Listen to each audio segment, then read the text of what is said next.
বাতাসের স্নিগ্ধতার সাথে শরৎ শশীর মায়ার পরশ মিলেমিশে গেলে বাস্তবের দুনিয়া থেকে স্বপ্নের জগতে পদার্পণ বোধহয় অস্বাভাবিক কিছু নয়।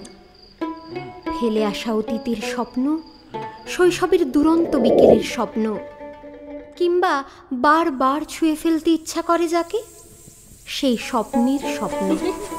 হাই যাস না, হাই দাঁড়া, হাই যাস না, হাই দাঁড়া, হাই।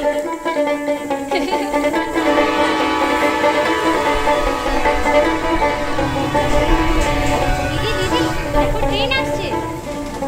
দিদি দিদি দিদি দিদি দিদি। স্বপ্ন, এই স্বপ্নের পিছু ছুটতে ছুটতে আমরা অজান্তেই কত বাস্তবকে অবহেলা করে ফেলি।